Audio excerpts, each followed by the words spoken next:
boys and girls. Well, the like two that's here. We here. We're here, and I want to talk about this video. Okay, aka we're gonna react to it. Now, this is an hour-long video, as you can't see because my name is right there. Go follow me, subscribe. Obviously, EO, go follow and subscribe. Obviously, but like, I want to see what this is about. The community is struggling, but not for the reason you think. I want to see why he says this. Get your popcorn ready because this is a long video. Okay, let's get to it. Guys, over the course of like the weekend, I was at DreamHack. I probably have a video about that already that you guys could have seen. I'm turning up the light here real quick. Probably have a video that you could have seen where I go over some of my experiences with DreamHack and whatnot. But today, and kind of going over it, I want to talk about like why gacha content is on a decline, or how it's on a decline. This might come off as, some people might say it's obvious, and then you'll probably like, oh yeah, Zenless is dying, or oh yeah, Star Wars. This isn't one particular game, it's all of them except Genshin. And I'm specifically saying that at the beginning of the video so that I can like weed out any like the usual Genshin haters. What I'm about to talk about in today's video, it's not about like a tribalistic thing. It's not about a gacha war. It's not about like which game is better than the other game, right? I'm deliberately talking about analytics. I'm talking about analytics. I'm talking about the retention value. I'm talking about where the game state is. I'm talking about a lot of different things overall. The reason I'm talking about that is because I, being the content creator, I've been watching this for months, okay? Right now, I'm live on YouTube Short and I'm live on Twitch. So if you guys see whatever, then it is what it is. So I do hate numbers. I don't like numbers at all, which is why I've been looking into this. For the last like 3, maybe 4 months, I obviously noticed this was Zenless first. But this is something that I talked about a little bit ago. And again, I don't remember the specific date that I would have talked about this, but I know I've been talking about this for quite some time now. The statement that I would have made, or rather did make, was Zenless, and by association or by extension, Wuthering Waves, and I'm going to say that, Star Rail as well, all of them have been on a decline. And it's a very interesting decline. This decline is... He's not lying. I'm gonna be honest, guys. He's not lying. They all have been on the decline. Recently, they all have. I mean, look at even my like, bro. I barely get any views, right? But like, if you look at like the views for most of them, it hasn't been good. It hasn't been good. Isn't a decline in players. Want to make that very clear right now, right? A lot of people. I was just not declining players. If it was declining players, they would have been. Oh, they would have switched up so quick. They're gonna hear what I say, and they're gonna go, "Oh, you're bullshit." My cousin just played Wuthering Waves yesterday, and their brand. It's really weird. The whole situation is so weird, which is why I've even looked into it in the first place. The player count is going up for these games. Star Rail is kind of neutral, but it's at a positive, not a negative. Wuthering is at a positive. Zenless is at a positive. Genshin is at a positive. All the newer games are at a positive. CZN, obviously, DNA, like these newer gacha games are at a positive. What am I talking about when it comes to decline? The interest rate for content views, Twitch numbers, YouTube numbers, whatever, anything of the sort, it's going down. All of the numbers. That is true. Not gonna lie. I tell that. Especially when it comes to, I ain't gonna lie, especially when it comes to Twitch. Like the Twitch ones, like it's down. It's down a lot, bro. I barely like some games, like it's crazy. Like it may have a spike when it comes to like a new update, but I'm guessing that spike is really just like somebody like that's already big is like promoting it for like the update because they got paid to promote it for like that day for the update. So they're doing their little thing, and then it goes back down to where it's usually are tanking. And so what are some of the things that you as a viewer could look at in order to see a little bit more about like what's going on before we talk about like why this has happened, right? What are some of the things that you could see? Ooh, I really like the way that, yo, YouTube Short, hold on, this kind of, if the chat wasn't right there, it's kind of nice. I like that. Anyway, what are some of the things that you could probably look at, right? I'm going to open up real quick. We have YouTube open, and I think you guys should be able to see this too. So we're going to look at ZZZ, and I'm going to point some stuff out. All right. There are 3, I think maybe 4 particular creators that are like up. And that's crazy that I see my face right there. But anyway, 3 maybe, and I'm so glad he used an actual good. Damn, he went all the way back, bro. That's a good fucking shot. Yo, shout out to you, man. Thank you for using a good image and not one where I look like fucking hideous. All right, I know a lot of Zenless creators. Okay, I would say I know at least 90% of the Zenless creators. We're all in. I know that, man. In a group, most of us. If we're not in a group, then we have some form of communication with one another. I know about 90% of the Zenless creators at this current moment in time. Yeah, I don't do Zenless content anymore. I'm nowhere near that big enough for I don't even know who I am. I want to say there are maybe like 4 maybe 5, and the 5th one I just can't think of. 4 that are at what used to be normal being view count. Let's pay attention to view count real quick. Normal being 10K plus. Now you'll hear me refer to this as double digits. I talk about double digits a lot. Double digits. It's easier to say that because this means that it can be 10K, 15K, 20K, 30K, whatever. Double digits. The 4 creators that I'm currently in my head out of like the 10 or 15 that we have tops that are still comfortably pulling in double digits: ALG, Kate, Rivenous, but Rivenous is a slight exclusion. And the only reason I say that is because damn good guides. A lot of effort goes into those guides. Pretty much only produces guides. And currently the 4th slips my mind. Definitely not me. No. The 4th slips my mind. I want to say J Stern. So before I even, let me just double check. Videos. Okay, yeah, I'm right. And J Stern. Okay. So these are the 4 right 24K views and they get 8, 21, 22. Oh, dang. Now there might be a 5th that's pulling in the double digits. What does that mean? Why is that important? It's important to represent where the baseline for views and interest were with Zenless Zone Zero just a couple of months ago. The baseline for this was multiple creators were pulling in double digits. This might have been, and some of you guys might have been able to see this too. You guys might have been able to see this with Lawson's video during the Sambi run, right? Where he was talking about Sambi and where she was able to go. You see the view count here just a couple months ago, very high, even without like drama being attached to it, because these really aren't drama videos. But like you see the interest is pretty high. Players are interested in these topics. They're interested in the game. They're interested in what's going on. And then we get to a point where that interest just starts to dip off dramatically. And now where it's like, what, 3 weeks, 15K, this is the top 5. This is. But also I do want to state that it also could just be that like people like, because there is a lot. When I say a lot, I mean there is a lot of people that play games and they just don't like watch videos on it. Like most of the people that play games and watch videos on it are like people that like love the game. That's the people that's on YouTube. Okay, that's the people that's creating it. That's people that's watching people create it, right? But most of the time, that ain't the case, bro. It's a top 5 video. If I type in anything, if I type in anything top 5 characters, just period. Hekvin, first duet night abyss tier list, 56,000 views. Samul, Pridewin, Chaos Zero Nightmare, 26,000. These aren't my top 5s. Top 10 reincarnation anime with an overpowered main character 5 days ago, 20,000 views. Like what I'm trying to point out is that top 5s, top 10, 60,000 views from AMZ, right? A month ago. Anything top blank usually equals everyone is interested in this topic, or a large majority of people would be interested in this topic. This isn't Gacha exclusive. This is quite literally just YouTube. If I type in top 5 best lawnmowers 2025, right? Look at this. Top 5 gets the views. We may make a best top 5 Gacha games, guys. Okay, top 10 get views. It is what it is. Anything top, that's just YouTube 101, right? So we go all the way back. The majority of content creators who are making Zenless content are sitting under that double digit threshold. It's less than 10K. The average view count now for the majority of Zenless Zone Zero creators is less than 10K, 5K, 6K, 7K maybe. And this is over like a days, right? A course of days of growth. Your normal growth period for a video is the first 48 hours. And realistically, it's honestly like the first 24. Didn't all videos in YouTube suffer a dip in views since August? Yes and no. I do want to state he's not lying about that. Like you go look at any well, if you have vidIQ, you can see it too, right? But like any channel, most channels get most of their views, like I say about like 80% of their views within the first day or two.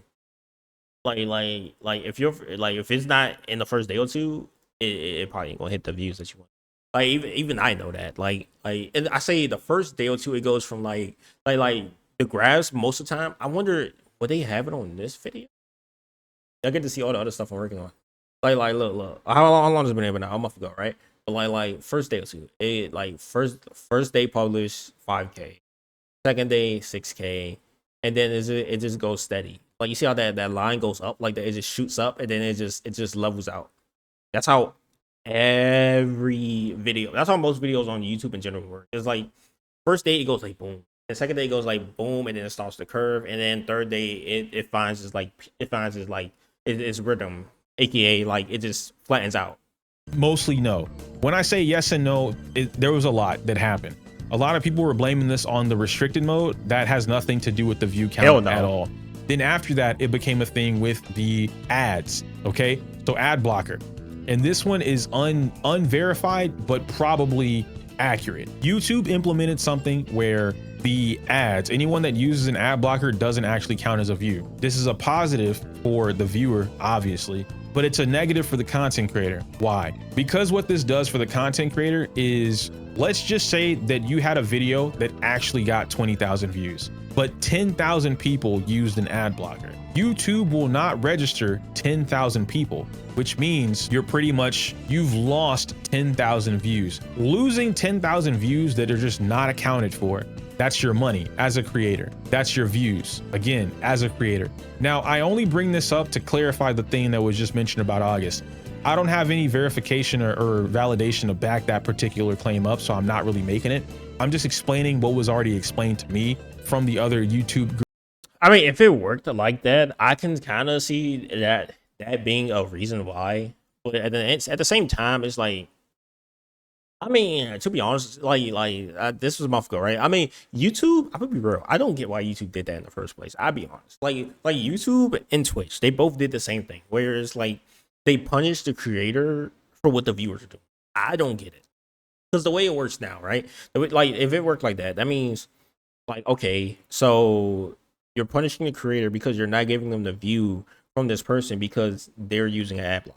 So now it's like, okay, so that view just ain't there, which means that the video won't get pushed out because that extra view ain't there. And if the extra view ain't there for the video to get pushed out, like the video, like the algorithm's gonna be like, oh, well, this got less than that, so I probably ain't gonna push this, right?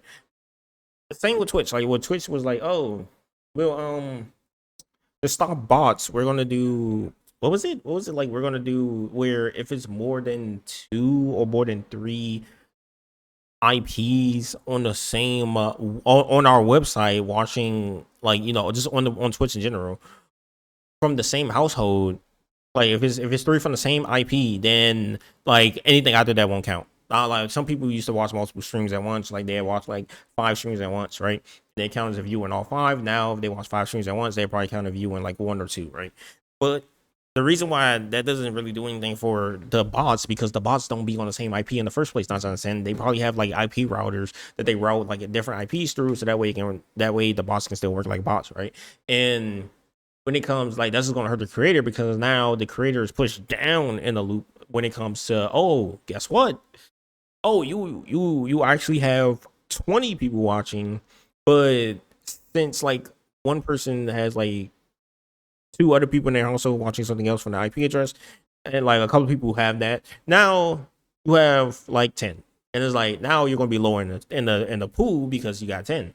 And me personally, I don't know why. I feel like, I'll be honest, I feel like they do it on purpose. I feel like they did it on purpose so that way they can get the creators to fight against the people using like the blocks and like the bots. Like they get creators to fight against their own community, so that way we don't have to fight against them. That's what I think they were trying to do. I mean, obviously it ain't work. Yeah, who have, you know, that's what I think they were trying to do. Get creators to fight against their own community. That's what I think. Tried to prove this theory and looked into it and whatever else. Me personally, I just think the interest rate is dramatically low. However, this does lie. Now, do I think that's the reason why? I'll be honest. No, I just think people they just lost interest. Maybe I think they lost interest. Plus, like, I mean, it could account to some, but maybe people just lost interest. I just think maybe, you know, I just think they probably just lost interest. Line up with the timing. Yes, the timing that the ad block implementation was put into place, and the timing that the views just took a big cut. Right, a huge, or YouTube is messed up again. I mean, it wouldn't be the first time. Huge cut from everybody's views, dramatically dropped. Yes, the timing does line up. Moving past that point, with Zenless as a whole, we get into Honkai Star. We get into Wuthering Waves, and I'll try and find some things that are a little bit more recent, but the same things for the most part apply. This is Sevi.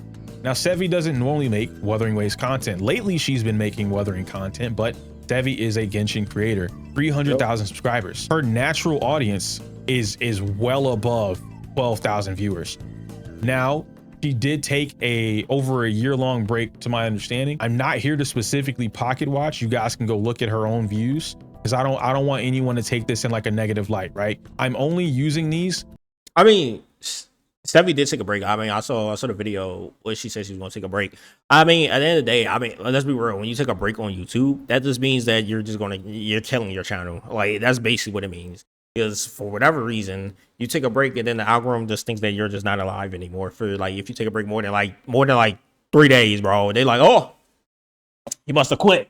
Get him up out of here. You take now if it's a year-long break, you just got to rebuild. You just got to rebuild your channel. Basically, that's basically what you got to do. I'll be honest. I'll be personally. I try to take a break and my channel just died, so I can't do that anymore, I guess. To reference exactly what I'm talking it's already about. Dead. 12,000 views on her video after a day. The interest rate for these things has dramatically decreased. Zani is badly designed and it kind of hurts. Retrospective videos in any of the gacha space usually do very well. 10,000 views 5 days ago. This should be higher. The interest for this type of stuff should be higher. Now let's ask why. Why should the interest for these games be higher on these viewing platforms? YouTube, Twitch, TikTok. I don't have the TikTok number, so I'm not really gonna mention that, but whatever. YouTube and Twitch, right? Why should the interest rate be higher? Why should views be higher? Because the player count is still increasing. The player count is steadily increasing to the point where it's crossing that hundreds of thousands. That is true, but like the player count increases, right? But at the same time, it's like player count increasing doesn't equal to people looking at YouTube videos. Because, like I said, most people that go and look at a YouTube video are diehard fans. You're like you gotta have a certain level to look up well, me personally, I've been doing this for like since all my life, so I don't really see the difference. But like, there are a lot of games where there are like the fan bases doesn't really watch the stuff that happens. Like most of the people that play in the game is just playing casually. They're like, oh, whatever, I'm just gonna play this for a little bit, like, and I get off, right? But at the same time, the more, I mean, I see what you're saying. Like, the more the view go up, it's like, okay, the more the player base go up, the more the views should go up throughout like the creators in general. Thousands, possibly millions. Genshin, Pro millions be insane.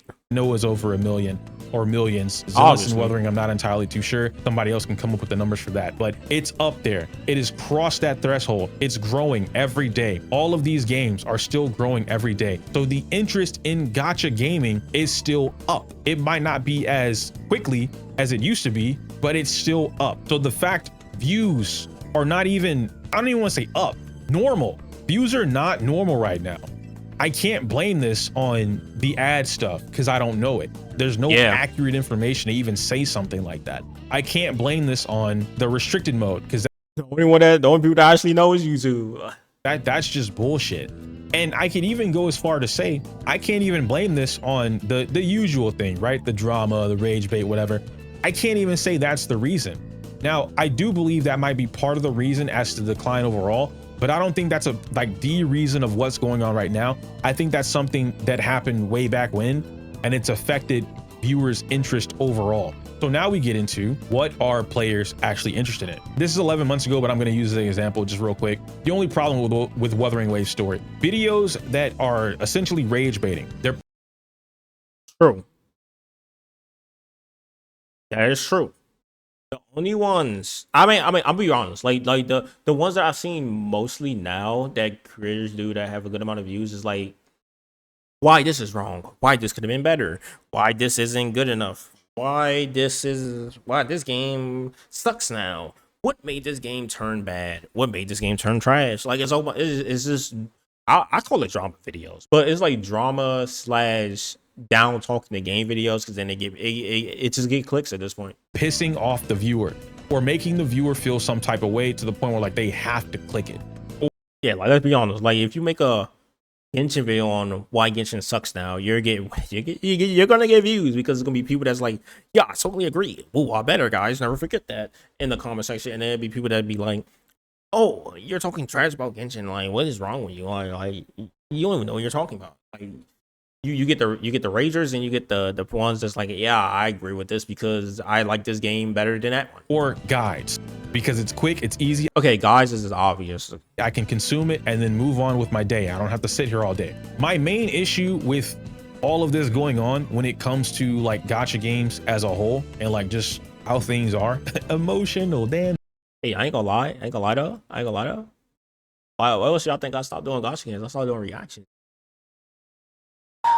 They wasn't popping that much. They wasn't popping like they used to. Okay. So why would I? Why would I? Like, you know, of course I'm gonna follow like where's what makes this a career thing. My main issue with that is that it disrupts the foundation of what exists. I know I'm saying like a bunch of what possibly could be mumbo jumbo for people, but it shouldn't be mumbo jumbo. From a creator perspective, all creators should be worried about whatever's going on. This isn't a drought. This isn't like a random like, oh, it's just a dry patch. We always say, oh, it's just a dry patch. That's not what this is. I think content for gacha games, and yeah, Coda, you kind of mentioned it, right? A lot of the drama baiting and rage baiting, it has changed the gacha space currently.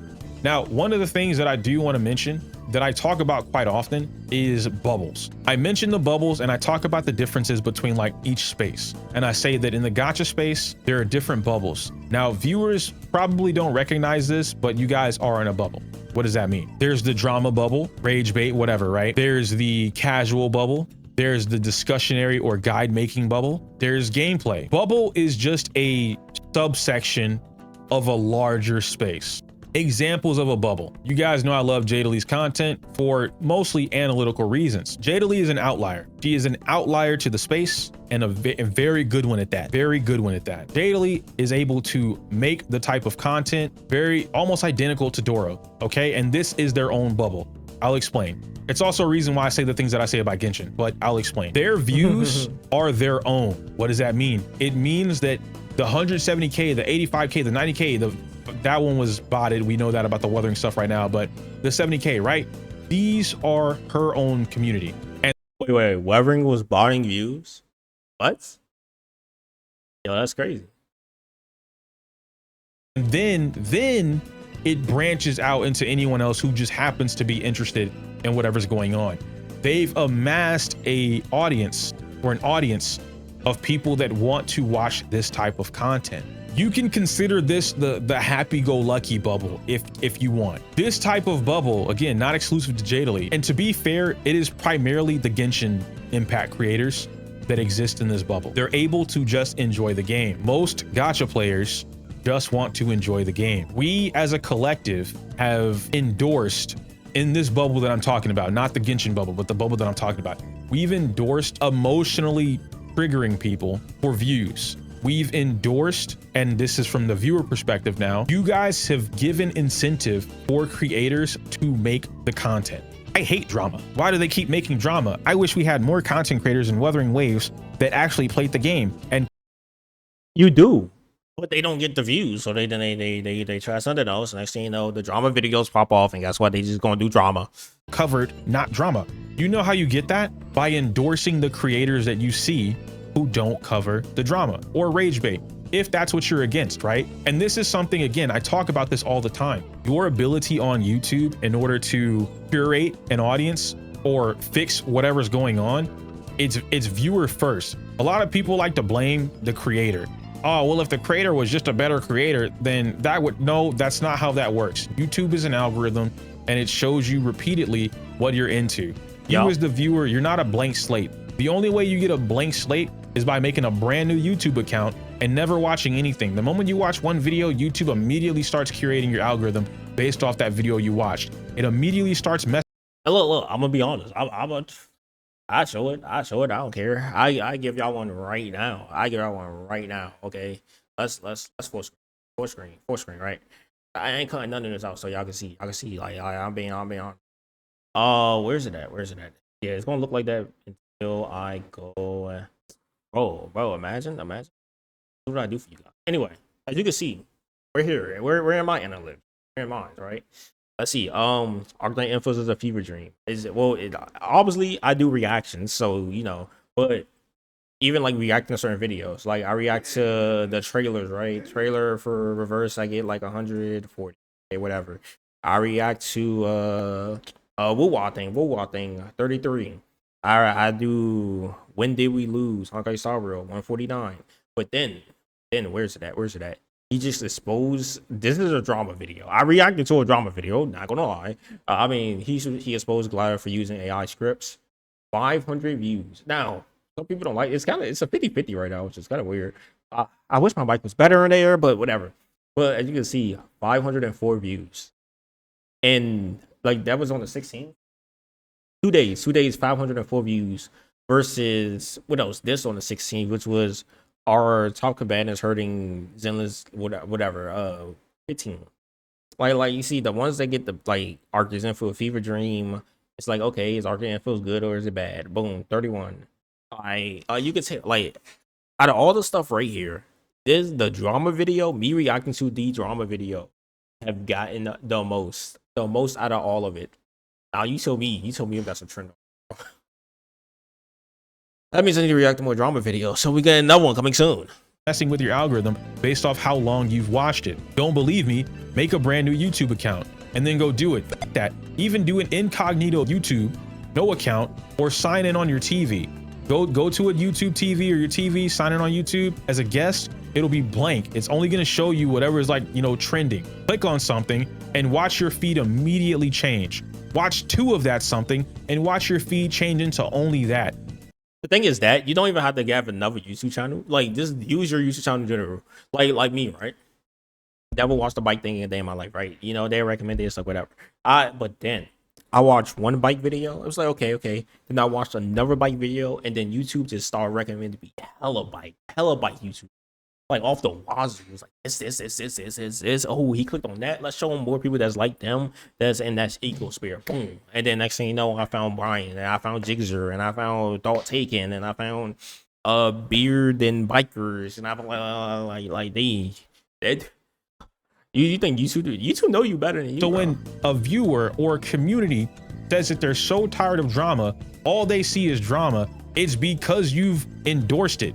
You've clicked on it. The reason that it's so popular, the reason it's so lucrative is because most YouTubers are going to follow where their money goes because they trying to, afford to eat. Me personally, I just don't care anymore. I'll be honest, I ain't gonna lie. Whatever. But yeah, most people will. Maybe I do. Maybe a little bit. You've endorsed making it lucrative. You've given them a reason to keep pumping out the content. And so now we get into the actual gameplay, having fun with the game. Like, I ain't gonna mess up my channel to do like a video that I know is gonna get 0 views. Hell no. Or whatever, right? That bubble. That is the only safe bubble right now with Genshin. That is the only safe bubble right now, and it's Genshin. Eo, how come you never slander Genshin? How come when you talk about Genshin, you say, well, how come when you said this about Wuthering, you didn't say the bad thing about Genshin? Because it doesn't exist. I view a lot of shit, a lot of these games, I look at from a purely content perspective. Genshin is at the top. Argue with your mama. I don't care. It's at the top. No creator has more views than a Genshin Impact creator. No Gacha creator. No Gacha creator has more views collectively or even single-handedly than a Genshin Impact creator. I know you all have seen it too. There are literally random videos that pop up for Genshin Impact. I'm gonna do you one better. I'm gonna show you some shit. We were all like, what? That's crazy. How did that happen? Even though we knew it was gonna happen because that's why we did it. We tested it. I'm gonna go to Ren's channel. If you guys know Ren is a Wuthering Waves creator primarily. Recently, Ren made a couple videos actually, going back to Genshin Impact. Again, keep this in mind. Primarily a Wuthering Waves creator. Started this channel, started pumping out Wuthering Waves content. He's almost the equivalent of what I am for Zenless, but for Wuthering. Like, dude is just cracked at the game. He knows a lot. I haven't played Genshin in 1,692 days. Can I clear Abyss? He doesn't even have the full word for Genshin Impact in the video. 76,000 views on a Wuthering Waves channel. Then he did it again. Why I'm returning to Genshin after a year of Wuthering Waves. 16,000 views. But let's look at the Wuthering Waves content. The strongest Galbrina combo ever discovered, 3.7K. I tried to 100% Wuthering Waves map in 24 hours, 6.3K. And I've seen these videos. A lot of his editing style does not change between each video. He's very good at constructing these type of videos, whether they be from stream or directly from YouTube. How to play every team with, I don't know how to pronounce the guy's name, but Shuyan, might be how you pronounce it, 7.2K. How Shuyan fixed Wu's team building problem, 6.4K. These are things that the Wuthering community should be interested in. These are things that the weathering community are actively talking about. I see it on Twitter all the time. We see the discourse all the time. We see them looking for solutions or problems or answers all the time. So when you have creators, and this isn't even like to shill Rin, their life lessons makes lore. People, oh man, I wish we had a Ashikai, but for Wuthering Waves. You do, and you don't endorse them. I'm bringing all this up to point out the key simple fact. The gacha state has gotten to a point now because, or at least this bubble of the gacha space has gotten to this point because of the community. It's not the fucking developer. A lot of people like to say, oh, well, blame the developer. You're always blaming the community. Yes, because it is your fault. No one curates YouTube's algorithm except the people watching it. YouTube doesn't magically make the algorithm. It's not Grok. It doesn't just curate some bullshit because you asked it to. That's not how the platform works. Any creator who is looked into YouTube or knows a little bit about YouTube can tell you that. I don't expect many viewers to know that because a lot of the viewers just spout nonsense. I mean, he's not really lying. I ain't gonna lie. Nonsense, but that's not how that works. YouTube doesn't curate nothing or something from nothing. That's just not how it does it. So when we look at this bubble, we talk about the gacha space. Pretty much any. Yeah, I mean, go. I mean, if you're a viewer and you're not YouTube, you really want to see if this is true or not. Go look at any how to be big on YouTube video, and they all say the same thing. That like you gotta follow a pattern. Like obviously you got to get into the algorithm, but the algorithm isn't something that's like it ain't going to automatically recommend you. You got to do stuff to make it recommend you. One day. Any game that's not brand new, like CZN is up right now. DNA is pretty good right now, and Genshin. Yeah, that's because they just came out. Is Genshin. We look at any of these games, they're not performing the way they used to. A dry patch is just a patch. A dry period is just a small period. This has been going on for months. Across the entire board,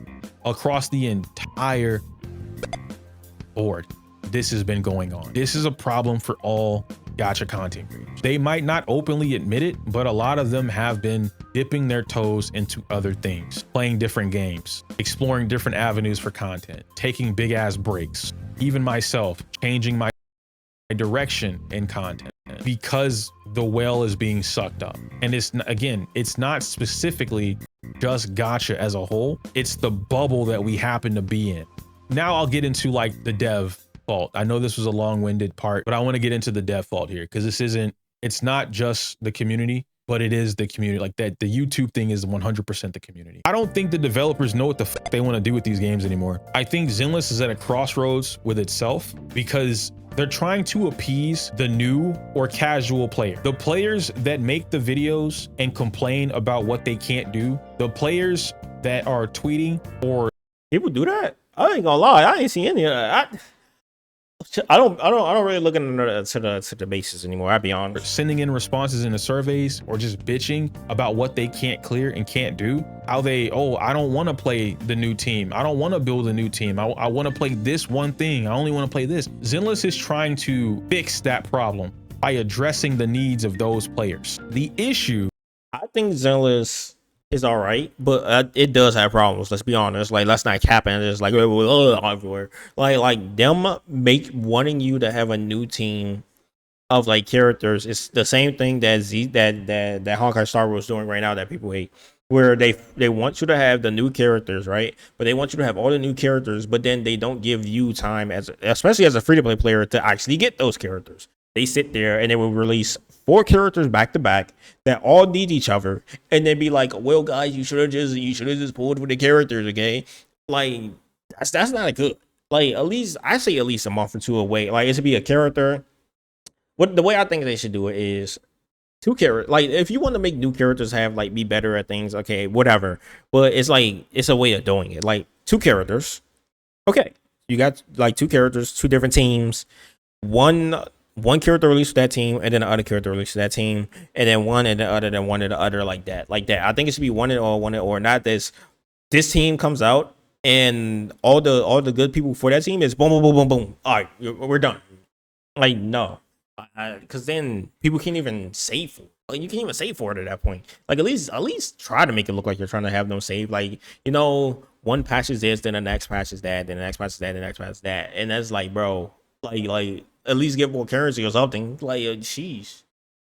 So then you gotta hit this mismatch, but then the mismatch teams don't even work because like these things are really like the end game is really built for these specific characters. But at the end of the day, I think Zenless doesn't have it as bad as Honkai. Honkai has it bad, I tell you. Honkai, if you don't get them characters, you screwed.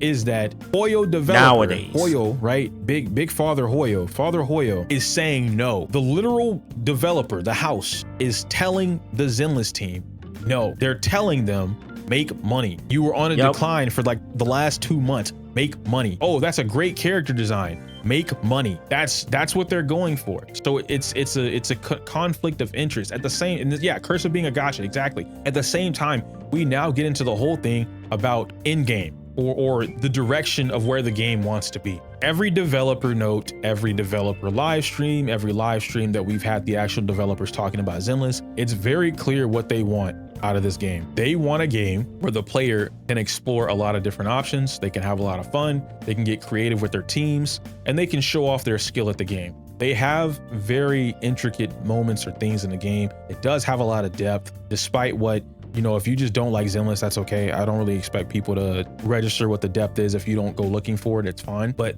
that's what they want, right? They know exactly what it is they want, how they get there, how they appease the audience, how they keep players interested in the game, and how they make money are all conflicts of interest. And even Kimbu, what's funny about that, right? The over-sexualization is hurting them money-wise, right? Because like, oh my God, your hard tentacle lady, hot, big ass titties, I want to pull. Money-wise, obviously we're pulling on women because gooners are gooners. Public reception wise, bad. It's not a great thing to be an over-sexualized game. I love women too. Yeah. Exactly. Right, Kaya. Yeah, let's be real. Nikkei found the loophole somehow. Oh no, them youngers be banking in, bro. Them youngers banking, they just chill. But like Nikkei got it worse and worse and worse. But, like even okay, I was good with the Nikkei stuff, and then like lately, I don't know. I just don't understand why they going to such far degree. Like they're making money, so I don't get it. Cause like Nikkei does the same thing, right? Nikkei is the original, right?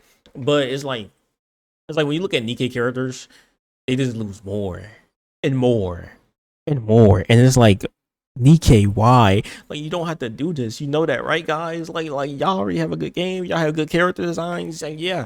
But I don't know. Me personally, I just don't understand why. Like I mean, yeah. Let's be real. We know why she was made the way she was made, and Zenless, okay, is to get the Gooners, right?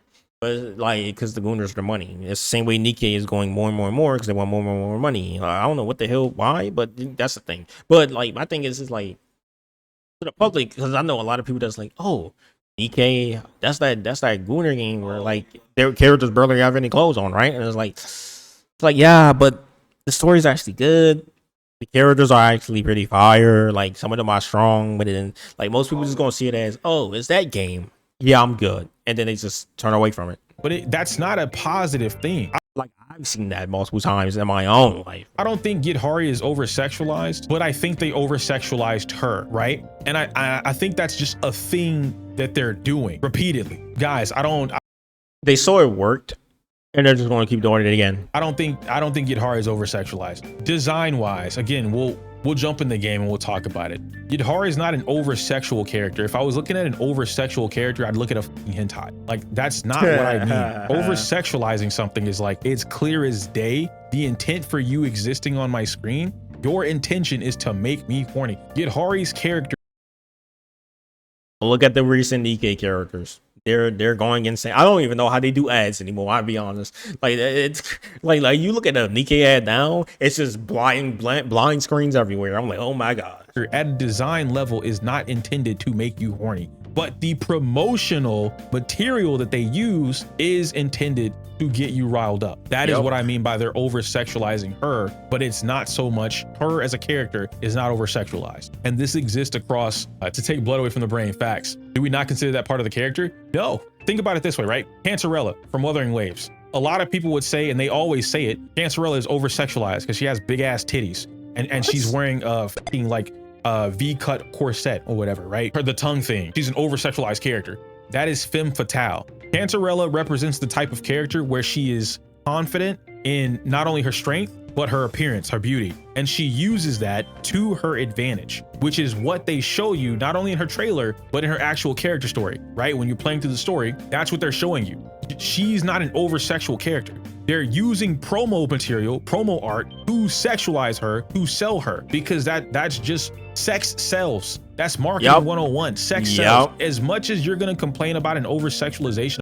The reason why most gacha games do it's the reason why the ratio is like 5-to-1 when it comes to like release 5 women, release 1 dude, 5 women, 1 dude, 5 women, 0 dudes.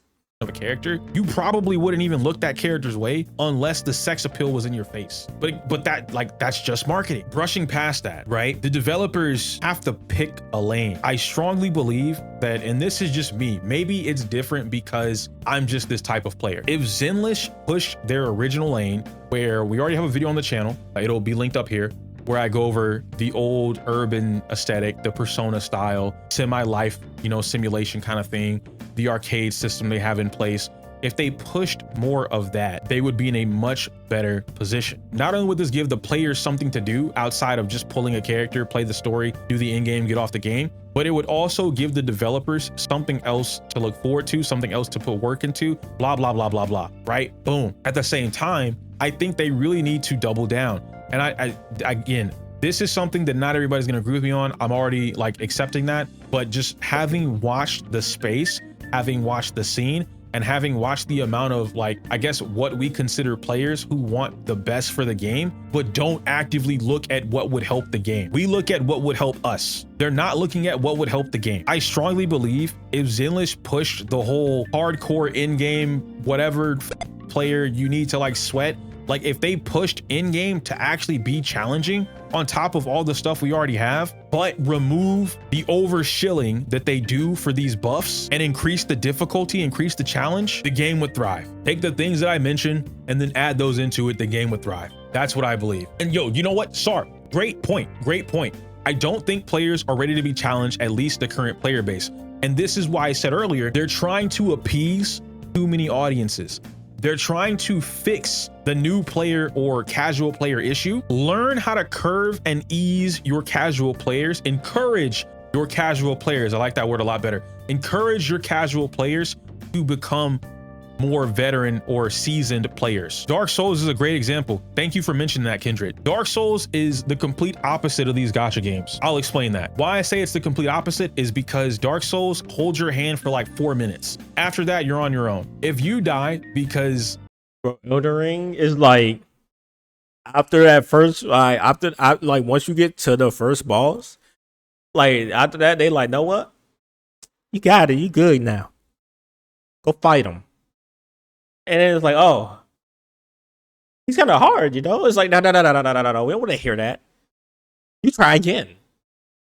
Oh, I mean, but I still can't be. No. Obviously, you haven't played the game like this, guys. Okay, all right. You're gonna keep trying until you win. There ain't no tutorials. Ain't no. Do you want to play easier on this boss? No, you're gonna try again, and you're gonna try again until you beat it. You refuse to learn, that is your fault. You died because you refused to adapt, that's your fault. You can't blame the developer because you know what the developer said? I don't care. He made that game with the intent to piss his friends off.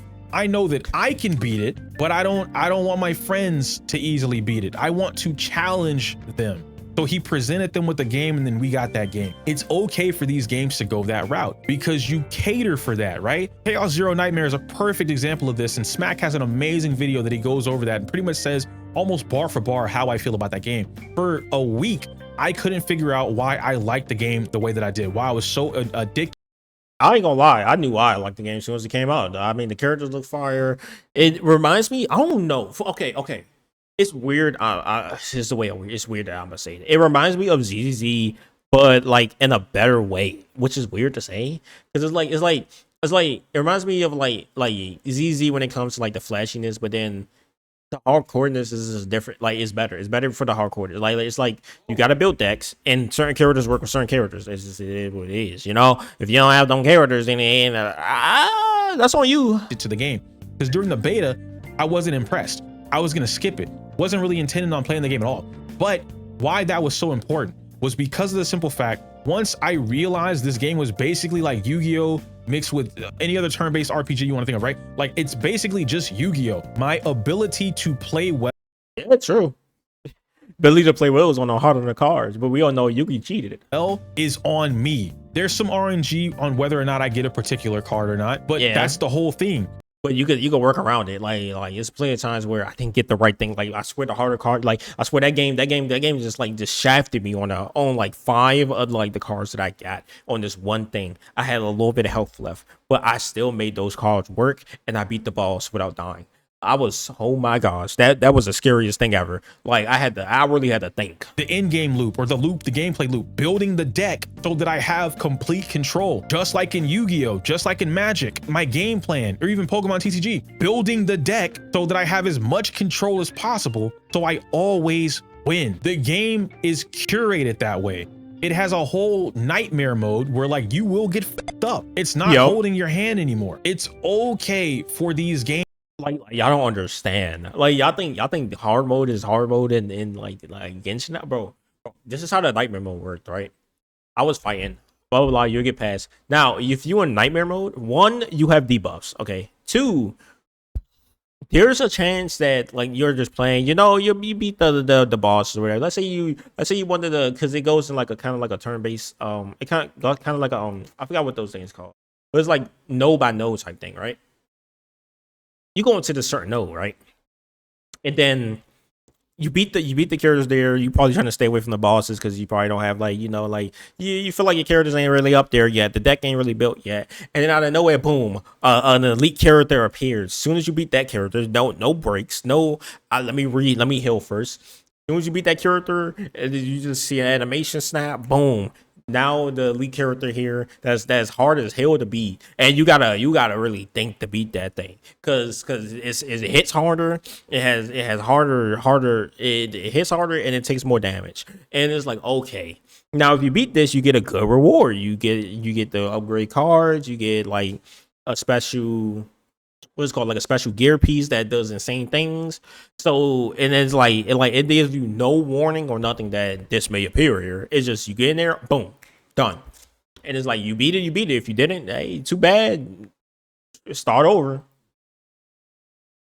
Games to do that. If Zenless took that route with what I said earlier, right? You keep you add more of the arcade stuff. You give casual players something casual to do. Make in-game for players who want to play in-game. Stop trying to appease to both audiences. Insert, before we even finish this point, so you don't want the casual player to get the reward? I don't give a f, bro. No, I don't care if they have rewards. I don't even play in-game for the rewards. That's not the point of me playing in-game.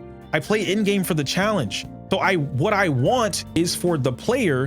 I think they should do what because like there's one thing good thing that Honkai did do, right? Which is like that new mode that they added. It doesn't give in-game rewards as in like gems. Like it doesn't give you gems, but it does give you like other things that you can use to like make characters like stronger again, right? Like make characters stronger. And I think that Zenless should kind of copy that. Like people that's like him that like hard mode, blah blah blah. Make the mode and just give in the rewards that is in the mode, because most people that's playing hard mode, they don't care about the rewards. Let's be real, they really don't. So it's like you get the mode and you make the rewards in that mode. It's just like level up rewards or something like that, right? Have the hard mode just play that, and then the regular modes you chilling. Like the regular mode, you have it for the casuals. That way they can like, you know, be like good on both, just like how Honkai did it. It's just Honkai did that after they made the game super hard. Well, not even hard. The game not even really that hard. It's more of like you just got to build your characters to an insane amount now, or have you really got to have certain characters that came out now. Now they just made it that you have to have certain teams to beat things. Now. That's the only thing that I don't like. To play in game for the challenge, but we have a gacha audience that is so, and this is mostly a Hoyoverse thing, and by association, Wuthering Waves, they've adapted this mentality that it's for the rewards. In-game isn't for a challenge. It's for my reward. All in-game exists is to give me my 4 pulls. That's all in-game is for me to get 4 pulls. That's not what that's for. Oh, you can't mention a competitive game because that's not fair.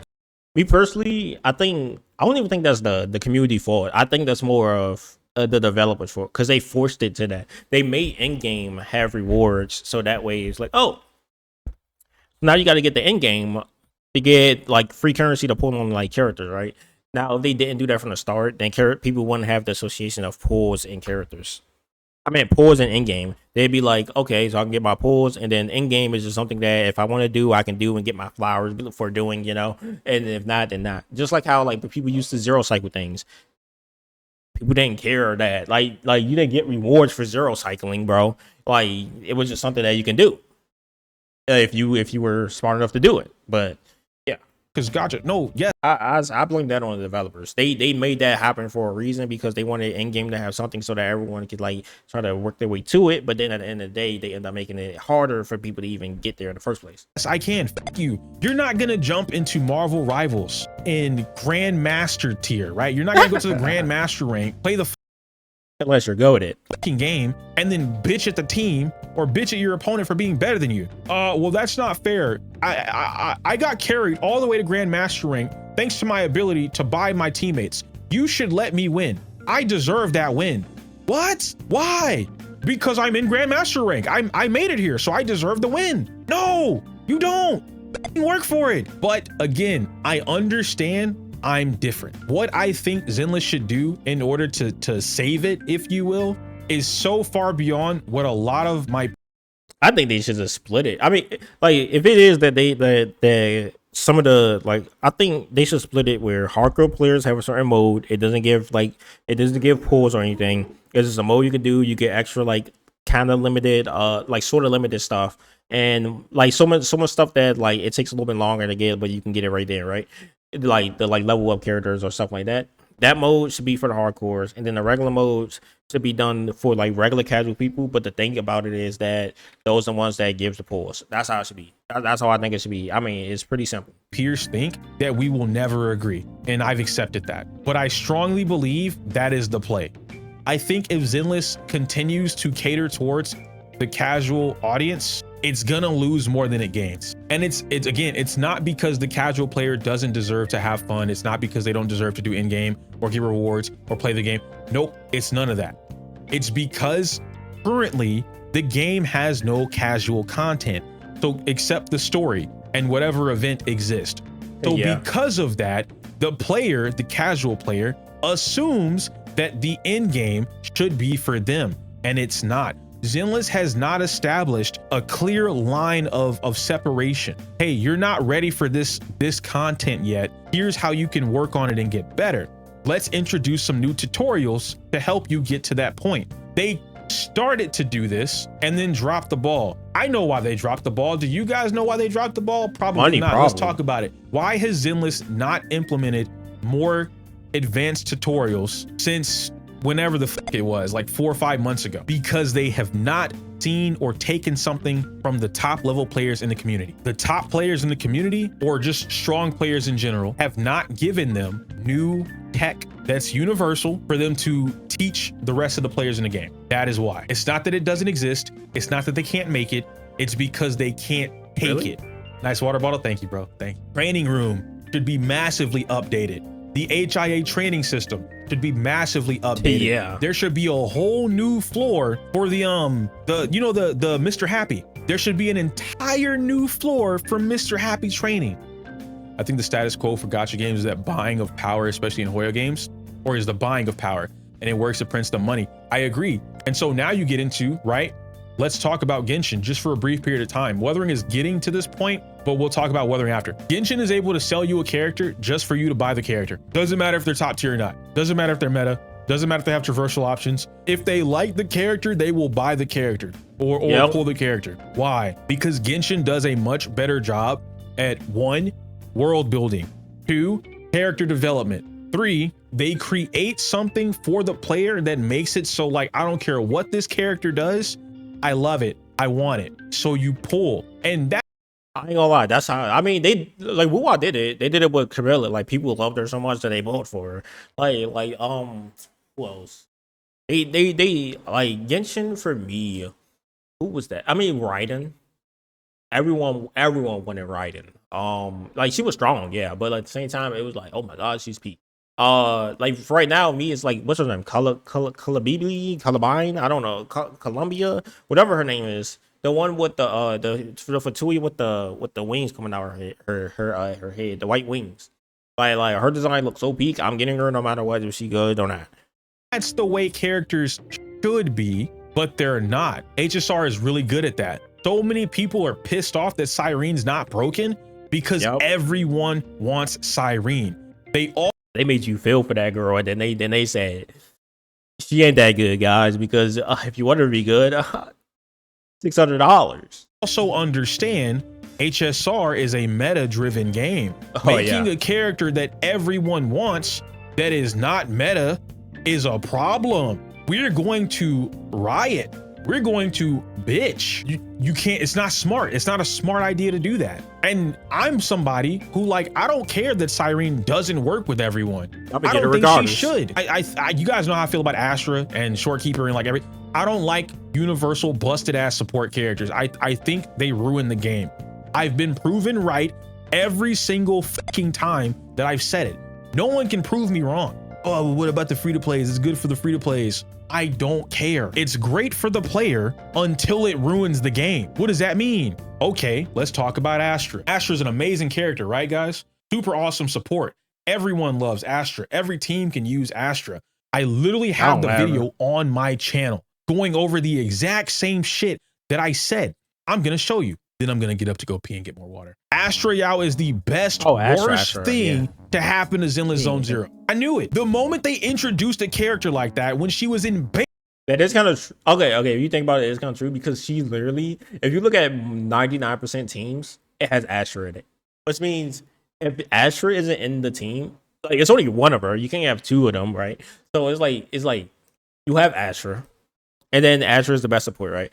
Like you have her in the like she's in like 99% teams, and then is there like, but like the other team that you want to use, or that you got to use for, like, you got to use two teams for content, right? The other team has Astra in as well, and now it's like, okay, this one character is busted, but it's like I can't use the other team because I don't have Astra. It means I got to substitute her for somebody that's way less powerful. And then people gonna be like, "Oh, what the hell?" Right? Until you get another broken support, which I think they got now. Not sure. They didn't pull for her. Beta, I said this is a problem. When she was in her second beta, I said this is a problem. Then we got CE server, and I said this character's fucking stupid. She's dumb. She's too good. The ability to hyper buff your entire team.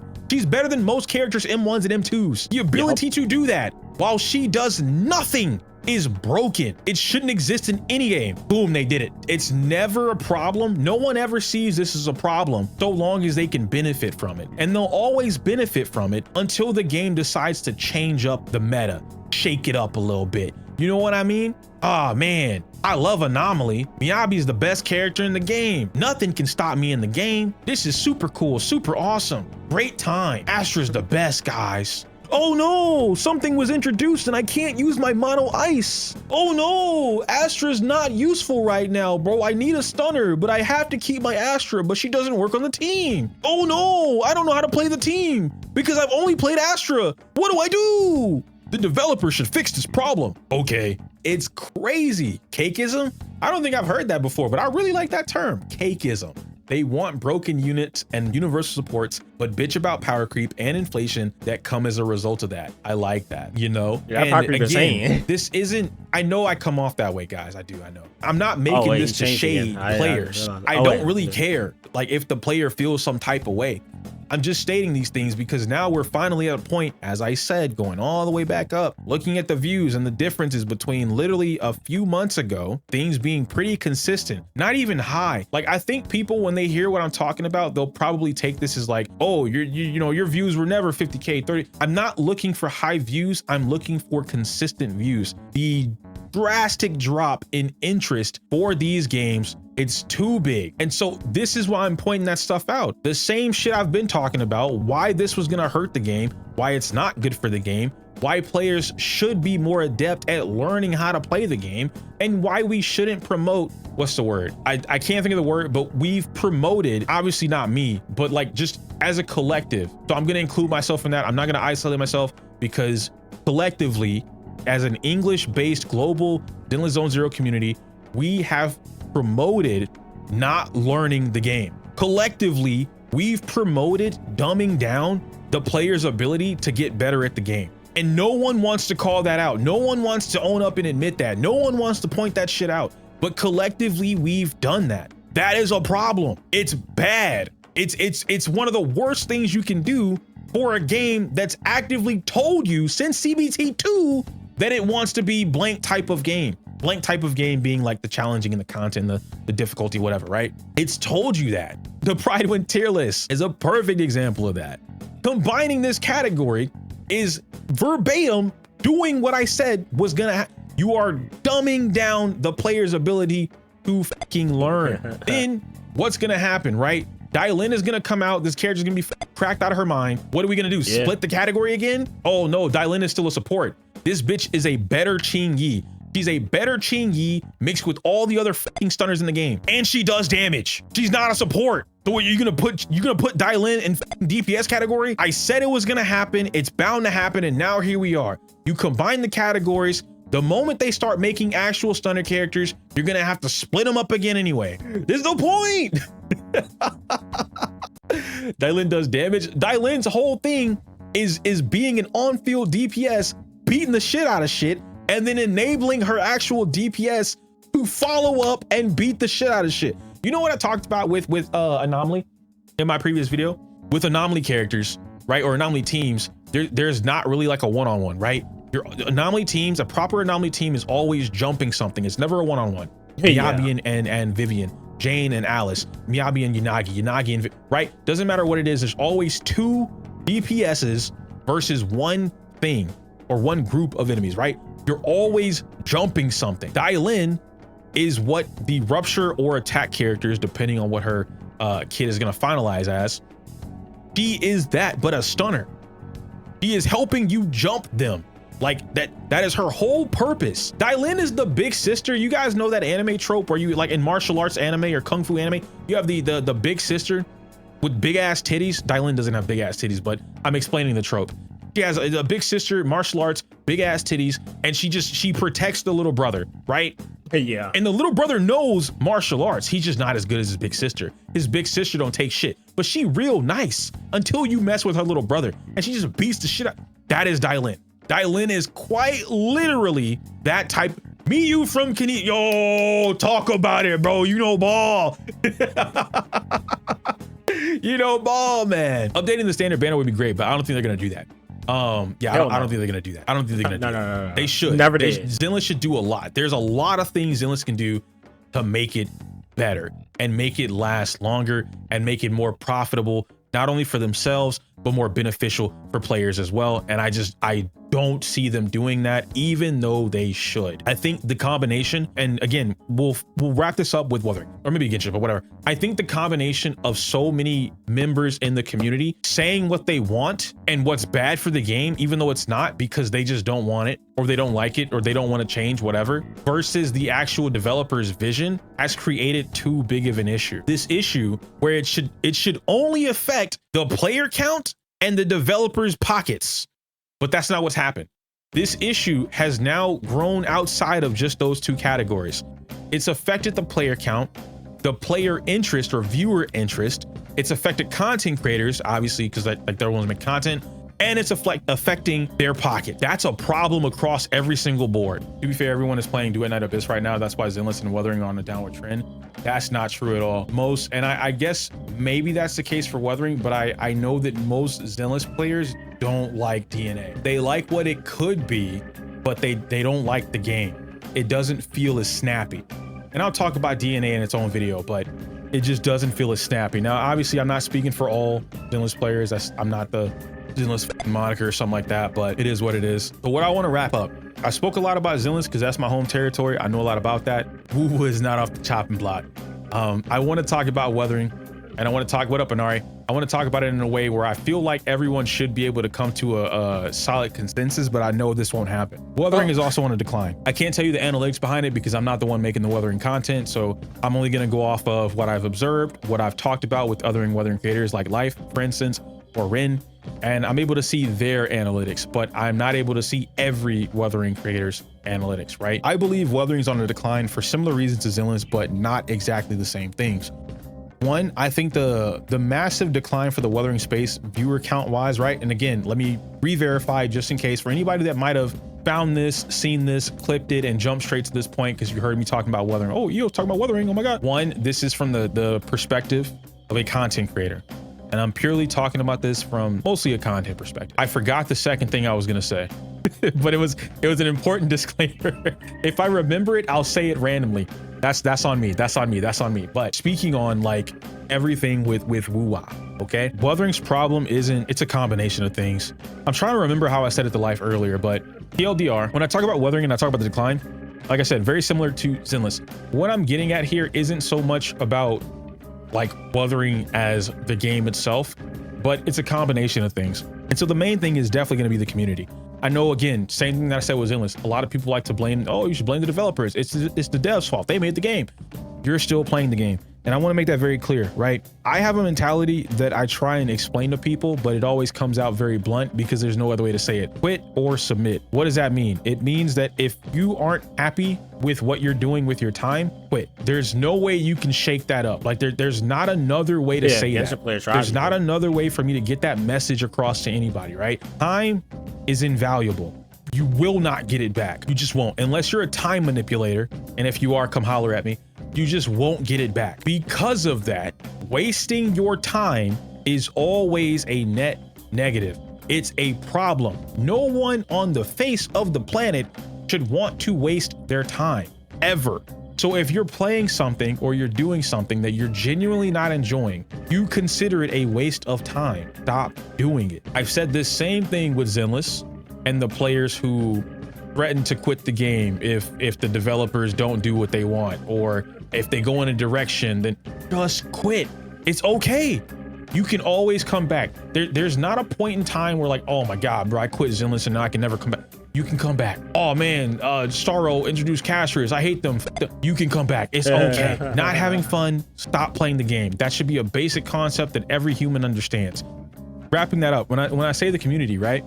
It's not so much like, oh, that's what I'm talking about, blaming the developers. Community, you guys are the ones playing the game. You guys are the ones giving them the information they need to continue doing whatever the they're doing while you play the game. When I say the community is primarily at fault for like the state of weathering right now, again, global side, I don't know about, actually I do know about the Eastern side. Eastern side is chilling. Eastern side for content for a lot of these games are fucking chilling. They don't have the same problems that we're facing right now. The view count, they're not facing that problem. The interest rate for viewers, they're not facing that problem. This is purely a EN or global side thing, okay? The community, everyone in the gacha space understands that the weathering community is seen, they're seen, not saying they are, they're seen as the most toxic community, if not right next to Genshin. Really?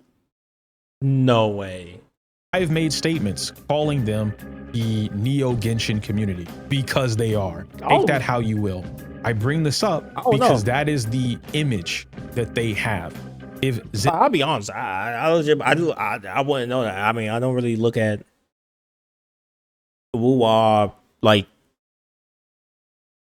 how they community acts.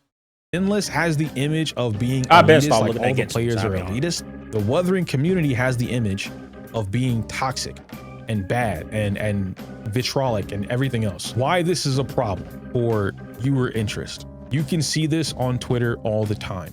Anytime you see a tweet, and it pops up at least once a week. Yeah, no, exactly. The weathering community is pretty chill. I do want to make that very clear. It's like, and that's what I was going to get into. I'll really be again, bubbles, okay? What I mentioned earlier with like Genshin. But weathering on Twitter, when you see these type of tweets pop up, you'll always see a tweet once a week, and they say something about how they wish that they had blank creator for weathering that didn't cover blank drama or rage bait or anything like that, right? You'll see that. And then you'll proceed to get recommendations for people that make content but aren't they're not the content creators that person is looking for. Let me elaborate, because it doesn't mean a specific person, even though I know that might be what somebody thinks. When someone on Twitter, usually, and this is just based off reading the rest of their comments and responses, when someone says they're looking or they wish there were certain creators, what they're looking for is Genshin Impact content creators, but for Wuthering Waves. What does that look like? They are looking for a Doro. They are looking for a Jadali, and we already have her, obviously, right? But they're looking for a Jadali. They're looking for a Duck TV. They're looking for an old school Tuanto. He doesn't do this anymore, right? He's playing games and whatnot, but these are what they're looking for. They're looking for the Genshin Impact creators, but for Wuthering, right? And so I talk about this quite often with like Ren, Life, and like a few of the other Wuthering creators that just do like certain types of content, right? And I told them they were on a timer. That timer is already ticking and the bomb is about to explode. But the thing that I mentioned was that once these creators start making content for Wuthering Waves consistently, all of you lose. As a content creator, all of you lose. And I know that sounds pretty harsh, but that's the reality of it. This is a positive for the algorithm, because these creators in particular would be able to pump up Wuthering Waves gameplay. I built so-and-so in 24 hours. I did this challenge in whatever time. They'll be able to pump that type of content up, the interest rate for it in the algorithm. That's just how YouTube works. That's a positive. Here's why it's a negative and why I said they would lose. All of them have already established communities that are interested in their content and content like their content, but still primarily from them. So if somebody from Doro's community is watching all of his content, they see him play Wuthering, that doesn't mean that that person is now going to go look for other people making Wuthering content that almost may be like Doro's. You have not passed the vibe check. For them, Doro is the vibe check, and you kind of move on from there. It's a very weird, finicky thing, but it's how these communities are. A good example of this, if you're looking for this like currently in the drama bubble, whatever, right? If you're looking for an example of this, look at how many people, and I'll mention him just for the explanation, no ill will with me mentioning his name. Tech has a community, right? Tecton has a community. Look at how many people that if he collabs with them or endorses them, all the people from his community or a chunk of them magically find themselves in that community that he's endorsed, right? The creator that he's endorsed. This is just content creation, like tips or rules or whatever, like unspoken collaborations, things that content creation you get more does, viewers do. They trust a creator, and so when he says, you know what, yeah, I'll do it, and then they move on. No ill will from you, maybe. Yeah, I know, right? That's what they'll do. Wuthering would have the same fate if like Doros and the Jadalis and Ducks and whatever else got like way more consistent, right? If they 50-50'd, if they made 50% Genshin content and 50% Wuthering content, this is what would happen. Going back, circling this back to what I said about Wuthering and like why the community would be at fault for this kind of stuff. It's because, just like I said with Zenless, you endorse it. As a community, if you endorse, if you incentivize the creators that you already have to either continue making that same content because it works, it benefits them financially, or you de-incentivize or I'm pretty sure it's de-incentivize, right? You de-incentivize them, or discourage is another word, right? You discourage them from making the content that you said you wanted. YouTube doesn't lie. YouTube does a lot of trickery. YouTube fucks up sometimes. YouTube is a bitch, but YouTube don't, numbers and analytics don't fucking lie. When the community says they don't like something, but the number one thing that is being viewed about that game is the thing the community said they don't like, you're not doing enough. Everyone on Twitter that bitches about what they don't like in the Wuthering community content-wise, you're not doing enough to change it. And you don't even have to change it. That's the funny part. Drama should exist. Rage bait should exist. These videos should exist. The antithesis to those videos should also exist.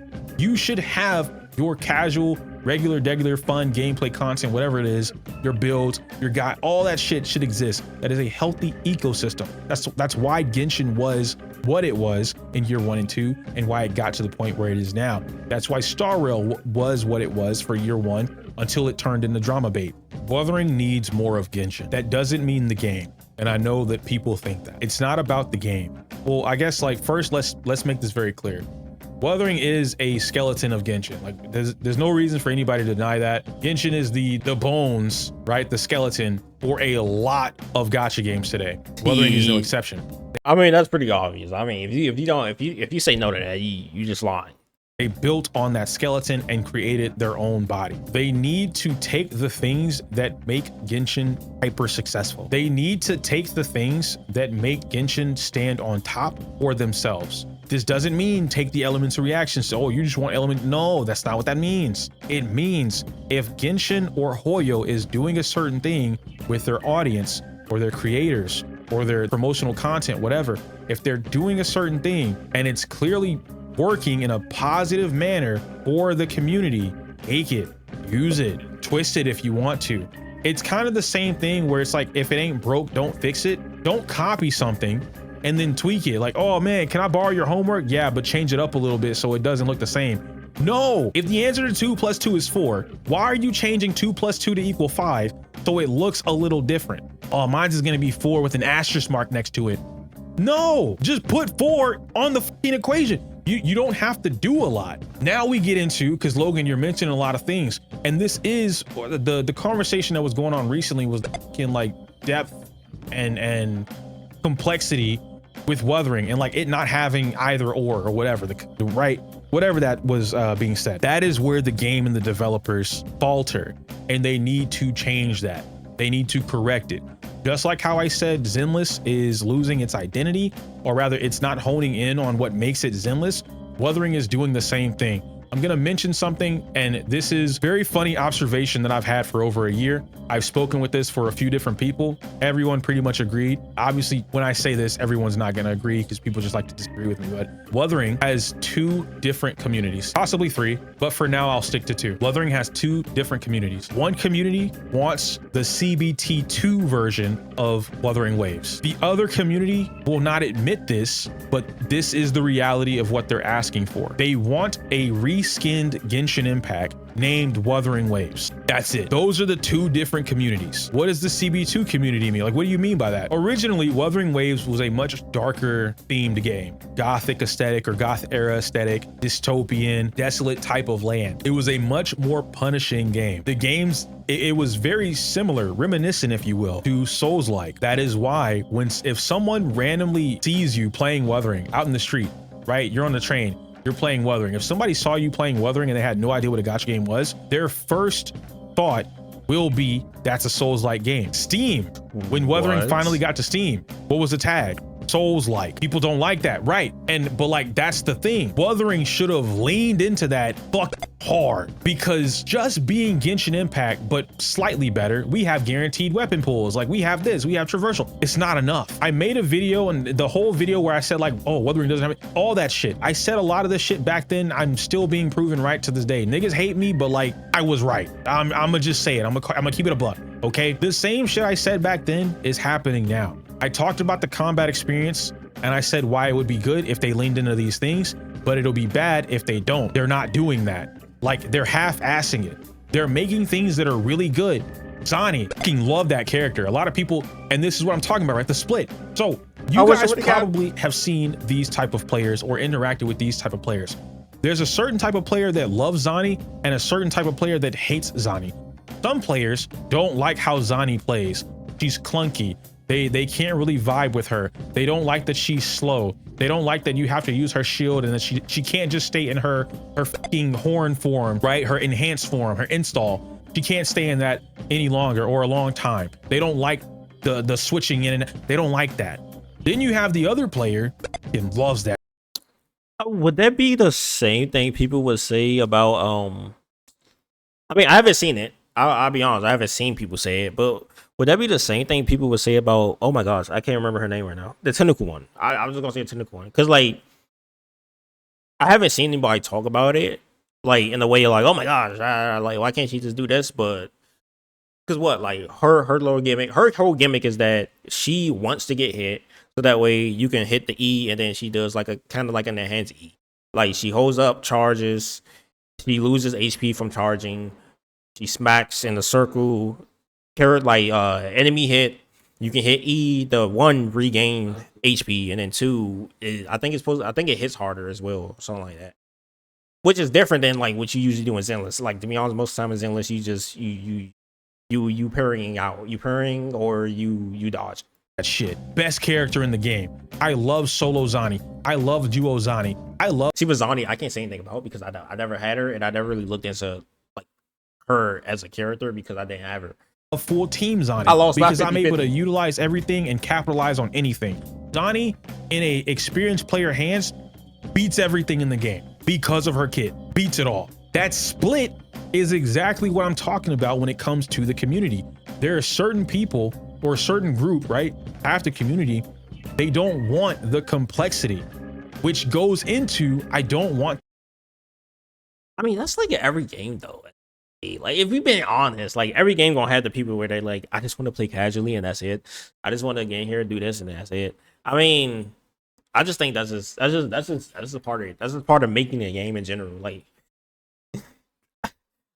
I hope they be out. Like some people I've seen, some people be like, oh, why can't Souls games just be easy? You know, why can't it just be like easy, casual, me to beat? I'm like, bro, that ain't the point of the game. But like, yeah, like there are people like that. I'll be the honest. depth when you talk to players, and I'm leading into the next video. I don't want to, but when you talk to players about like the things they like about Wuthering and what they want, or any game for that matter, but right now we're talking about Wuthering. If you were to ask them the things that they like about the game and what they want from the game, most players are not going to tell you that they want the enemy to beat their ass. They're not going to tell you that they want the enemy to fight back. They think already the enemy fights back, which to a degree, the enemy does fight back. I'm not saying that the enemies in Wuthering just stand there. That's not what I'm saying. What I am saying though, is that the enemies don't do enough. The characters in Wuthering Waves are so strong that they overpower the current state of the game. No one should be denying this statement. The characters in Wuthering are so strong that they overpower the current state of the game. I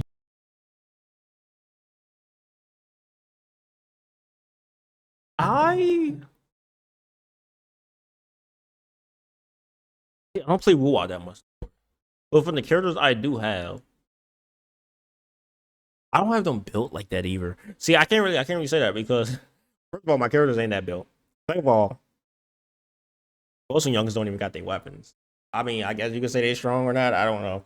What character? Okay, if you play WoW, what characters are like just strong without their signature?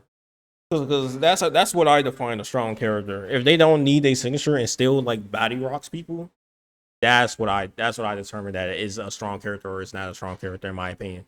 Don't think that can be argued against. I just don't. It doesn't. And you don't have to be a pro player to see that. You don't have to be a top level player to see that. It's quite literally a thing that exists in the game. The half of the community that I talked about, they like that their characters are overpowered. They like that they feel like they can't be power crept. I mean, that's mostly because you feel accomplished because it's like, oh, I beat this. Like, oh my gosh, I love the Acheron. Well, I love Acheron because of the story. I'll be honest. Like that's the main reason why I got her. I just found out she was cracked afterwards when she was cracked at one point. But it's like, it makes you feel like, oh, I could be anything in the game. I'm just so powerful. It makes you feel like, I guess you could say a main character. Like it makes you feel like Rimuru. You could just be anything no matter what. And then you get shot down and you feel like you're outside character number 53 now. That's why people be mad. Because it is a gacha game. And they like that they can just slap on whatever, play whatever, and like have a great time. In the midst of doing all of that, they'll most often say some things like, oh man, Cartithia is not easy to play. How about you try and play Cartithia with no stacks and see how that goes for you? Oh man, you're playing Cheng Li? Well, I bet you can't quick swap. How about you learn how to quick swap? Learn mono fusion quick swap, and then you'll see the game's true potential. You're encouraging more players to play the overpowered thing, to learn the overpowered mechanics or gameplay, whatever, so that they don't have to engage with the already underpowered enemy. But that's what's happening. And again, two different sides. It's not that one side is better than the other. I guess I should have said that earlier. And it's not that one side is wrong, right? And one side is right. It's just that they both exist. This creates a split, just like I talked about in Zillins. That's why I said, and I've said this a while ago. Yo, Zoomin, thank you, man. How old am I? 42. But I've said this a while ago, and I said that Zillins and Wuthering are very synonymous with each other. They're very close together, very close together. Where one has a positive, the other has a negative. Where one has a negative, the other has a positive, but they're almost one for one. That's why these conversations with Zinless and Wuthering and like what's better or worse, they're never ending because they're so similar. They're so similar, dude. Is Wuthering worth getting into now? If you enjoy it, yeah, it's free. Try it. You know what I mean? Like it's one of those things where like as long as you're not wasting your time, you're good, you know? But if you feel like it's a waste of your time, don't do it. Play the game for an hour, 3 hours, 5 hours, and if you want to download the game just to be in game, it's probably a waste of your time right now.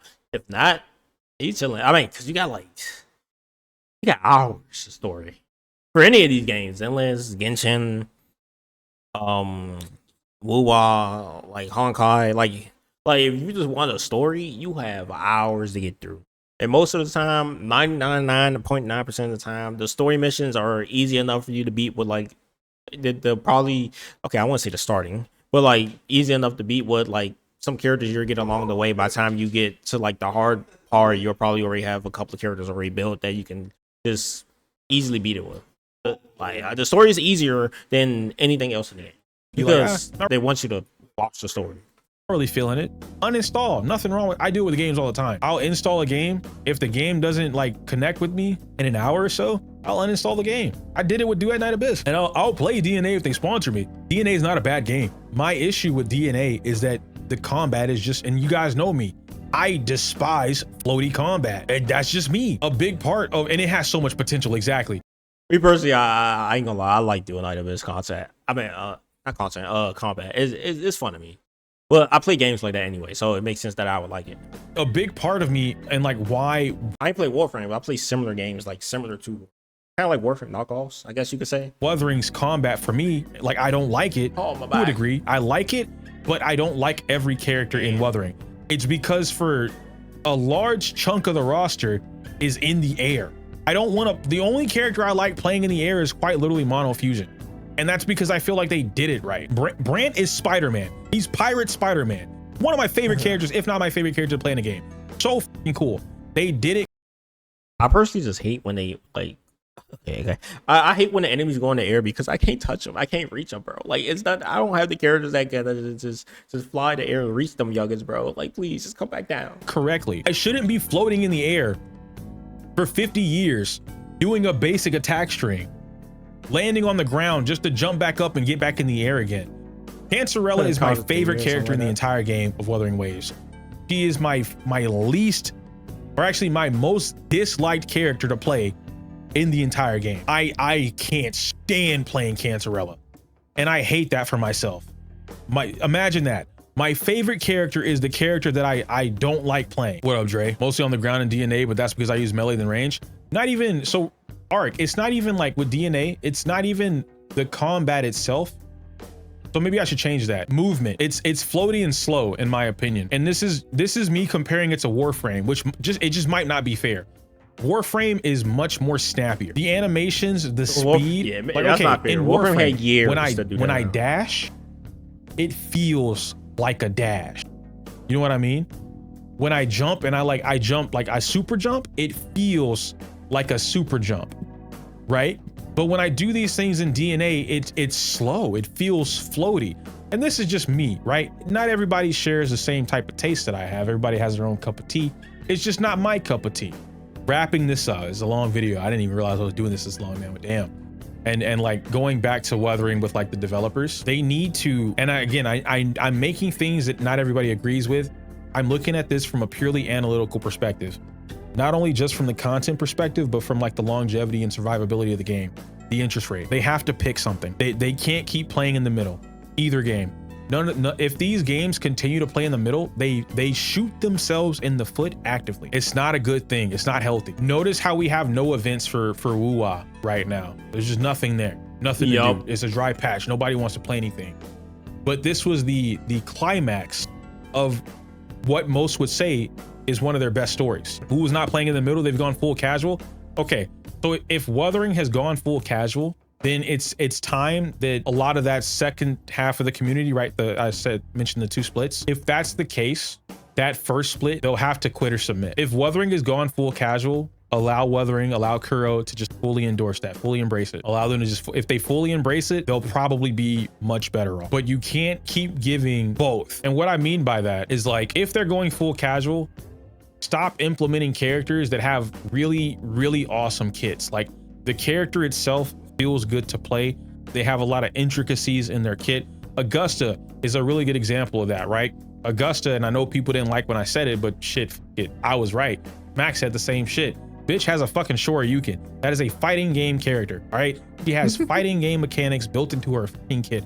Augusta is sick as if you're going more casual, don't make a character like Augusta.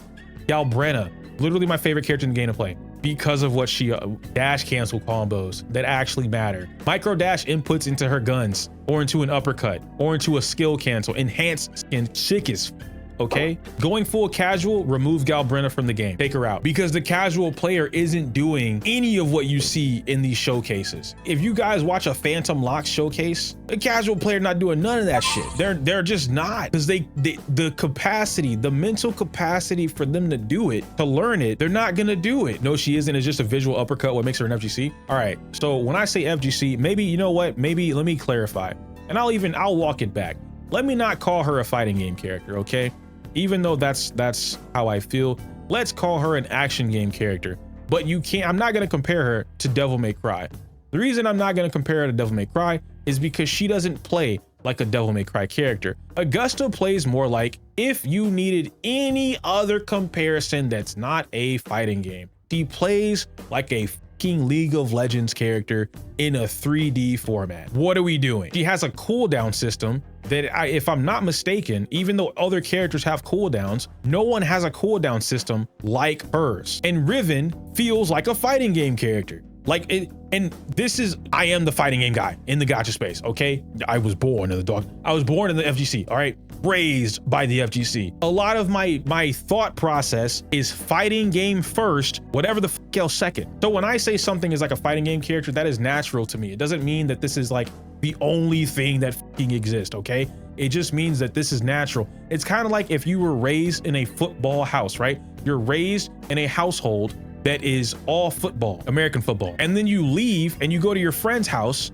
and they're playing basketball. The easiest way for you to describe your experience is naturally going to come out of your mouth, football first, whatever the fuck else second. I just want to point that out. So now that I've said that, and Smack even had this in his video, like I didn't even have to make a video about this because I wasn't gonna.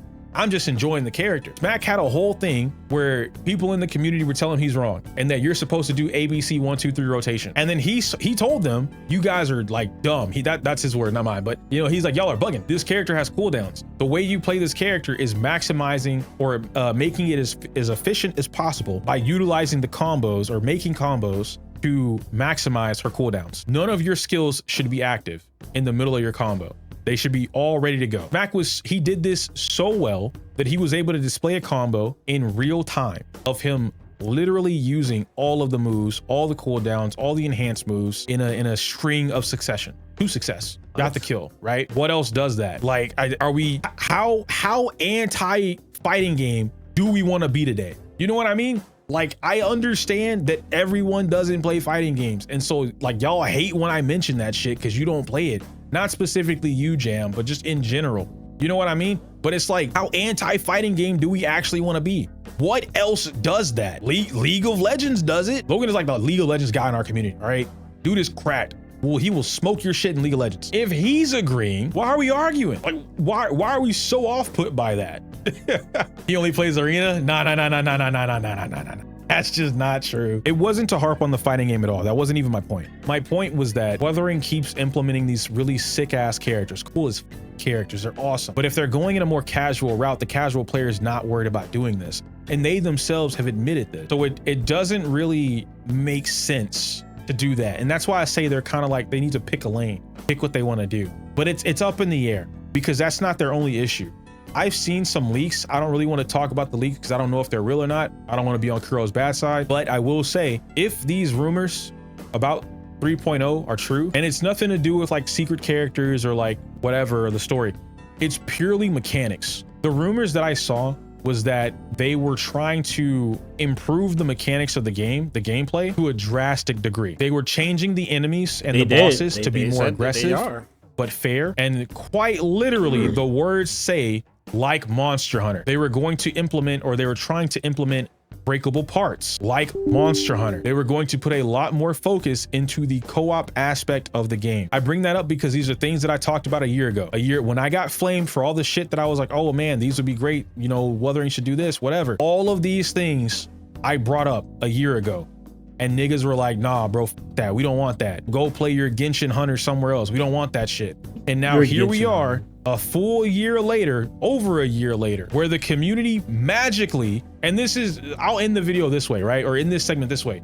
This is what bothers me. It doesn't bother me that people use the glue or whatever, or they don't like me. That's not my issue. I don't really care about that anymore. What bothers me is that I said some things, you didn't like how I said them, but what I said is very much prominent in the community and the game to this day. Take your negative edge, Car Canto. We don't want that shit. But you're negative edging in the game. You guys are actively performing what I consider FGC inputs or even action game inputs, canceling, whatever, right?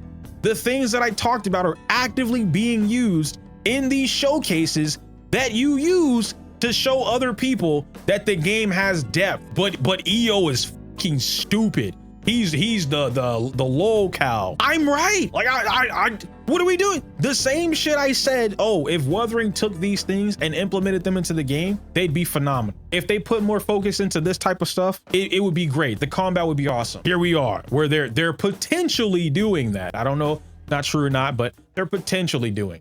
Come on, man. You can hate me just to hate me. I don't care. That's fine. But can we at least admit that I wasn't wrong? Like, I didn't just make some bullshit up, bro. Like, y'all just didn't like that I'm the one that said it. That's crazy. Being right should be enough. No. I say I need my pittance, bro. I need my pittance. You know what I mean? So whatever, but we'll end it there. We'll wrap it up there. I know this is a really long video. Somehow this turned out to be like almost 2 hours long. I don't know how, but I had a lot to say. Oh my Like gosh. I said, I came back from DreamHack and I spoke with a few people. I had a lot to take in. I even spoke with people once I got back. There's so much that I've observed while I was away, and I wasn't even away for that long, but I'd been watching these things for a long time. So much that I observed that I'm like, dude, I don't want any of the gacha space to like fan out. I don't want Wuthering to magically die. I don't want Genshin to die. I don't want Star Rail to die. I definitely don't want Zenless to die. And I want to see the games thrive. That's just me, because I play them, right? If I'm interested in something, I want to see it thrive. And so when I look at these things and I look at like just how everyone is as a whole, communities, developers, whatever, there's so many issues around the clock that it feels like they're never going to get addressed. And it's not because like they can't be addressed. It's because they're conflicting. The issues are all conflicting with one another, because if you solve one, you hurt the other. If you solve two, you create 3 new problems. It's just really weird. And then the way that the viewer, the interest rate for these games has gotten to this point, a part of me wants to blame us as creators, right? Because like, and this is exclusively for like Zenless and Wuthering. Maybe we're not making interesting enough content. That's what I want to say. That's what I want to think. I really want to say that, because that is the most YouTube logical answer possible. That is to the T how YouTube works. You're not making content that the people want to see. In that same sentence, that same statement, right? You're not making content that the people want to see. I also mentioned YouTube doesn't lie. Algorithm is the algorithm, and you create that as a viewer. So if we're not making content people want to see, and this is a perfect example of that, a few creators have literally done this. You can go inspect their channels right now. You can literally see when Wuthering came out, no rage bait, no drama, no discussion, pure love of the game, enjoying the game. Yeah, now they like videos, how I love this character. Oh my gosh, she's so hot. Whatever. Story, the lore, and something happened, and then they just started making different content, and the views magically fixed themselves, right? Like you went from making 400 views a video to 4,000 views, 14,000 views, 20,000 views. You see where I'm going? Because the people wanted to see it. That's what they're interested in. So that's why I said it's you fix one problem, you create more, or you hurt the other. And it's whack. Yeah, community loves drama as much as they want to deny it. But you know, this video isn't even to like wrap up with just drama. Because like I said, in the entire scheme of the video, if you jump to the end of the video, I highly encourage you to like watch the whole thing. I know it's long, guys, I really do, but watch the whole thing, because there's like so much that I break down and so much that I talk about like off the cuff. It's not just a one thing. It's not a one community. It's not a one person. It's not a one game. It's fucking the entire ecosystem is just fucked up right now. And it's not good. But y'all let me know your thoughts and opinions on that. I'm taking a risk even making this video or uploading this. I can't say my usual outro because it's inappropriate for YouTube. Like the video, comment, subscribe. Smell you later. You make Zenless content, right? I do. Oh, dude, I love Zenless. It's such a great game, man. Da da da, whatever. I got into it because blah blah blah blah. You made that video about fighting games, right? That's how I found out. What in the heck is that? Anyway, that was. I mean, at the end of the day, I say at the end of the day, views fluctuate regardless. I mean, no matter what it is. About like even. Can you say even drama channels have. Like some will do better than others. I mean, that also depends on like the what is it called? Whatever. I'm just using the word. That's deal with the cloud of the person that you're probably like doing the drama video on, right? Obviously, let's be honest. Like right now, as of right now, obviously, let's say Kai get more views. Like Kai drama video will get way more views than I don't know. A random person, I guess. I'll be honest. I don't know much YouTuber or anything. But when it comes to this, I mean, you could definitely see how like Reverend Waves and ZZZ, like they trying to find a balance point. I don't think Wuwa went full casual. I don't think they went full casual at all. They trying to find a balance point in between, like, because why wouldn't you? Like, if you're a company, your main goal is to make money. If you're a game, your main goal is to make money. Like, it's a reason, like that's just how it is. If you're a gacha game, your main goal is to definitely make money. And it's like, why? Like, most gacha games ain't gonna really be like, yeah, let's just alienate one side and just focus on another, because they're gonna see it as, well, if we alienate them, we're losing out on like potential revenue from these people. But these people are mad. But if we alienate them, we losing out on revenue as well. So at the end of the day, they're gonna want to try to play in the middle. They're gonna want to fence it. They're gonna want to fence it because it's the best revenue possible for that. Like, if you think like I don't know. I haven't done find out, but like I say, it's the best revenue possible for if you think about it and like, why not have two instead of one type thing. Now, doubling down on one side probably would do better for most people, because it's like, first of all, it's less to deal with. Second of all, you can actually focus on making that one thing great. Because, like, let's be real, right? Like, for me, for instance, right? If I sat there and I did both of these, like, if I did 1 and 2, like, if I did Zenless and Wuhan, and, like, I try to do video, like, it's going to come out way less than, like, doing it by myself. Like, just doing one in general. That's how I see it. To be honest, it was a good video. It was a good video. I ain't gonna lie. That thing was long as hell though, but it was a good video at the end of the day. Oh my god, that was like an hour-long video.